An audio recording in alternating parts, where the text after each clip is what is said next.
Have you ever found yourself in a situation where your logical brain just completely checks out? Hmm. Maybe you're navigating some really complex social thing, or perhaps your own emotions feel, I don't know, like a runaway train. Yeah. And your reactions just don't quite line up with what you actually intended. Yeah, I think we've all been there. So how do you handle those moments when pure intellect, just isn't enough? Well, that's exactly what we're diving into today. Right. Today we're getting into the fascinating world of emotional intelligence, or EQ, as it's often called. Hmm. And this isn't just about being smart in the, let's say, traditional sense. It's really about mastering a different and, I think, equally powerful kind of intelligence, one that can genuinely change things for you. That's right. And for this deep dive, we've pulled out the most vital insights, the really actionable strategies from this handbook called Emotional Intelligence Mastery. Change your life and own your mind, improve your social skills for a success at work. So you can think of this as your shortcut to really understanding emotional intelligence.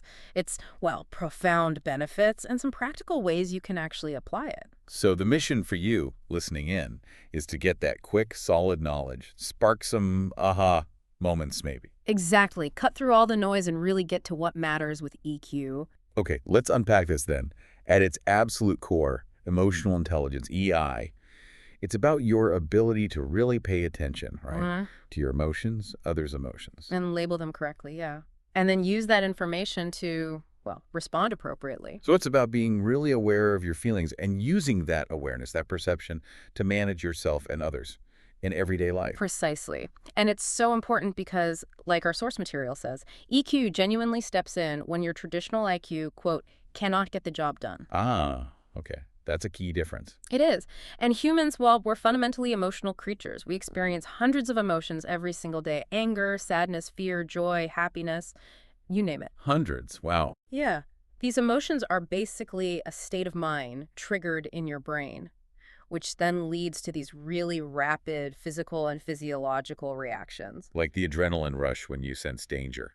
Exactly like that. It's built into us. It's foundational. So why does EQ often matter more than just, raw intelligence? I found this line in the source just incredible. Which one? It said, "Few people care whether you can name the capital city of Monaco, but a whole lot of people care about how they feel after having a conversation with you." That hits hard, doesn't it? It really does. It drives home that reading people correctly and managing your emotional interactions with them will get you even further than just knowing facts. It's not just what you know. It's how you connect, how you react. It's a powerful point. And the core of EI really boils down to three key skills. Okay, what are they? Being aware of your feelings first, then harnessing those emotions, and finally, managing feelings, which means regulating your own and helping others regulate theirs. Got it. Aware, harness, manage. And if we look at the word emotion itself, it comes from the Latin immovere, which means things like blending, shaking, moving. It's described as an upworked state with physical reactions, always being stirred up by things around us. And different people react differently to the same thing. Exactly. It's a really dynamic force. Okay, so emotion is this active, dynamic force. And intelligence, then, is more about, perceiving information, understanding it, and using it to adapt. Right. It helps us learn, predict, use past experiences, tell right from wrong. What's fascinating here, reading through the material, is the sheer power of these emotions. They're active faster than conscious thought sometimes. Influencing our energy, shaping our reality. And the crucial thing seems to be learning how to negate the negative ones, or maybe transmute them, turn them positive. Indeed. The source talks about an emotional energy scale of vibration ranging from, say, hate, way down at the bottom. All the way up to unconditional love. Exactly. And this scale directly links to how emotions influence, well, everything. Our brain, our heart rhythms, our vitality, our relationships. So when you're disturbed or upset, it's genuinely harder to think clearly, to make good choices. Absolutely. But conversely, when you feel secure or valued or happy, your heart rhythms actually smooth out. That sends positive signals to your brain, leading to clearer thinking, better decisions. It really backs up that idea that, quote, academic mind and technical capability are never enough to succeed. It really does. So it feels like we need to learn to sort of ride the waves of feeling, Yeah. instead of letting them just crash over us. That's a great way to put it. And understanding our three brains, as the source calls them, can really help with that. Three brains. Okay, tell me more. So the first brain is primal. drives senses, reflexes, basic survival functions. Got it. Survival brain. The second brain is where feelings come in. Emotions, preferences, memories. It learns from the past, but it can't really predict the future or calculate risks well. Okay, the feeling brain. And the third brain, that's your brake, your problem solver. It protects you from, let's say, emotional chaos and just reacting instantly. Ah, the thinking brain, the rational part. Exactly. And the key insight is learning to use all three together harmoniously, which leads to the 6-second rule. The 6-second rule. What that? When you feel that emotional trigger, anger, fear, whatever the idea is, to pause, just stop for 6 seconds. It gives that third brain, the rational part, a chance to intervene before you react impulsively. 6 seconds. That sounds doable, practical. Gives your logical side time to catch up. It does. And what's really interesting here is how the source frames emotional pain or injury. It's not just bad. It's seen as a kind of guiding system. A guiding system. How so? It's telling you something needs attention, something needs to be done, a move made, maybe a boundary set. It's an internal signal, not just a negative thing to endure. Okay, that reframes pain quite a bit. So what does all this mean for us, like in our day-to-day lives? The benefits sound pretty big. They are significant. The source flat out states that high EI leads to a more fulfilled and happy life. It's becoming, quote, ultimately important in really demanding fields, think nursing or management. That helps with overall health too, right? Mental and physical. Definitely. Plus academic success, business accomplishments. One huge area you mentioned is stress. Chronic stress is just off. It's terrible. It leads to hypertension, heart problems, all sorts of issues. But EI builds resilience. It helps you manage stress effectively, bounce back from challenges with greater calmness, objectivity, and clarity. Like having inner kung fu, you said, to handle tough situations. Huh. Yeah, something like that. Equipping yourself internally. I like that. Okay, let's talk specific benefits for you listening. High EI means greater compassion. Yes. Deeper, more meaningful relationships at home, at work. Maybe helping a colleague out, making small, thoughtful decisions. And fine communication skills. Better self-expression, but also really listening. Picking up on verbal and nonverbal cues.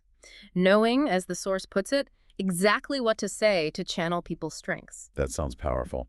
And what about addiction and emotional disorders? Significantly lower chances. Addiction is often, a coping mechanism for emotions you can't handle. EI fosters happiness, confidence, balance, so you rely less on those destructive patterns. Makes sense. And professionally, you mentioned productivity. Oh, yeah. Stellar productivity. The research cited shows EI is twice as crucial as technical cognitive abilities, even in fields like engineering. Twice as crucial. Wow. Yeah. It leads to happier workers, better morale, less absenteeism, and bottom line, increased sales and profits. And boosted leadership skills, naturally. Absolutely. Emotionally intelligent leaders get what drives people. They know the hot buttons, how to motivate. That statistic is amazing. 67% of all competencies needed for high performance are related to emotional intelligence. 67%. Think of leaders like Jeff Bezos connecting with customers, or Howard Schultz at Starbucks, whose empathy apparently came from his own childhood experiences. They get the people side. Which ties right into better employee morale and lower turnover. Exactly. Because, as the source bluntly puts it, employees do not really quit roles, they quit senior managers. Ouch. True, though. Right. So good leaders customize their approach. They understand each person's unique emotional makeup, their motivations, no one-size-fits-all. That builds strong teams. Okay, so how do we actually master these emotions? The source mentions NLP, neuro-linguistic programming. Yeah, NLP.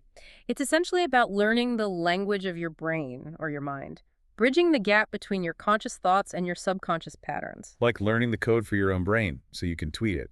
Kind of. It helps you understand, use, and manage emotions more constructively, leads to better relationships, more authentic partnerships. Okay, are there practical steps? 2 stand out in the material. First, reframing your content. This is powerful. Take something negative, say a divorce. Instead of just seeing loss, you actively reframe it. What are the new opportunities? What lessons did you learn? What freedom did you gain? You change its meaning for yourself. So you empower yourself by changing the story you tell yourself about it. Exactly. The second is creating submodalities. This is about tweaking the sensory details of your internal experiences, like making a stressful memory dimmer or quieter or further away in your mind. By adjusting these settings, you can literally disassociate yourself from the intense feeling tied to that thought. Interesting. Almost like adjusting dials on your internal experience. Sort of, yeah. And moving towards social skills, the source talks about social competence. It's a mix of social awareness, understanding others, and relationship management using that understanding. Okay, so relationship management focuses on things like influence, leadership, communication. Right, holding your own emotions steady while building better and stronger support systems. And a huge part of that is understanding your impact on others. How you come across. Yeah, it's two steps. Being confident you can influence people and knowing how to do it positively. And the good news is, as the book says, positivity circles around. I like that. Okay, another key skill mentioned is being assertive, not aggressive. What's the difference? Ah, crucial distinction. Assertiveness is voicing your opinions respectfully. Aggressiveness is attacking others. The source uses this great example with Mary and Joan in a meeting. Right. Mary was aggressive, Joan was assertive. Exactly. Mary attacked, people shut down. Joan stated her case respectfully, listened, and ultimately her ideas were adopted. It shows assertiveness is key for saying no respectfully, standing your ground. It's about confidence and self-control. Got it. And then there's social awareness. What goes into that? Key subskills here. Empathy is a big one. Not just understanding, but really re-experiencing someone else's feelings, putting oneself in someone else's shoes. Like that grief example with Anne, Mary, and Joan. Showing the difference between just feeling sorry for someone versus truly feeling with them. Precisely. And interestingly, if we zoom out, social awareness really starts with self-awareness. You can't truly get others if you don't get yourself first. That makes total sense. And all this feeds into building healthy relationships, right? Right. Professionally, personally. Everywhere. The source lists hallmarks: mutual respect, trust, honesty, compromise, respecting differences, open communication. Basically creating a safe space, Yeah. a good support system. Exactly. For growth, support, positive reinforcement. Okay, let's shift gears slightly. Navigating anger. The world can feel pretty angry sometimes. How does EI help? Well, first, the source challenges the idea that anger is purely negative. It argues anger itself is neutral. Neutral, really. Yeah, it's a normal human emotion. What you do with anger is entirely up to you. The outcome depends on your response. But unchecked anger, that's where the problems start. Definitely. It leads to poor decisions. It hijacks all our common sense, causes regret. We all know that feeling. For sure. And we all have different triggers, right? Mm-hmm. Feeling powerless, treated unfairly, ignored. Mm-hmm. And reasons for maybe having a shorter fuse vary to stress levels, poor communication habits, even sleep deprivation. Your amygdala, that emotional center, fires up the fight or flight. And the source mentions 4 common responses: assertiveness, aggression. Passive aggressiveness and just being passive. And letting anger run wild has serious health impacts: heart attack risk, blood pressure, bad decisions. So managing it is key. How do we use our prefrontal cortex, our judgment center, to do that? The book suggests several techniques. Practicing forgiveness, which takes great inner strength. That's a tough one sometimes. It is. Also, being mindful of your tone in arguments. Choosing silence the old "if you can't say something nice" adage. That's real willpower. Mm. Indulging in laughter, genuinely the best remedy. Using EI for resilience generally. And crucially, active listening and empathy, even when you're mad. Really hearing the other person can de-escalate things. And resisting that urge to get the last word in. Huh. Yes. Swallowing your pride sometimes to actually resolve the issue. Our environment, too. That plays a role, doesn't it? Subconsciously. Hugely. Your physical space, the people around you, they impact your emotions without you even realizing it sometimes. A cluttered desk and toxic colleagues, they can breed negativity. So identifying those negative sources and changing them, or at least reducing exposure. Exactly. Cultivate a positive environment, clean space, maybe colors that uplift you. It reflects and affects your inner state. And then there's music. That's everywhere. And it profoundly affects us. Emotions, physiology. The source suggests a simple experiment. Listen to upbeat music, then gloomy music. Feel the difference. Oh, yeah, instantly. It works because music activates the brain's reward system. Like other pleasurable things, it even has therapeutic uses. The key takeaway is find your genre. What helps you regulate your mood? Right. It's personal. Okay, so practically speaking, how do we apply EI day to day? What do emotionally intelligent people actually do? They tend to share traits. They're often thankful, optimistic. They practice self-care. They're cautious, thoughtful in decisions. They see challenges as chances to learn. And the really good news here is that EI is a developed skill.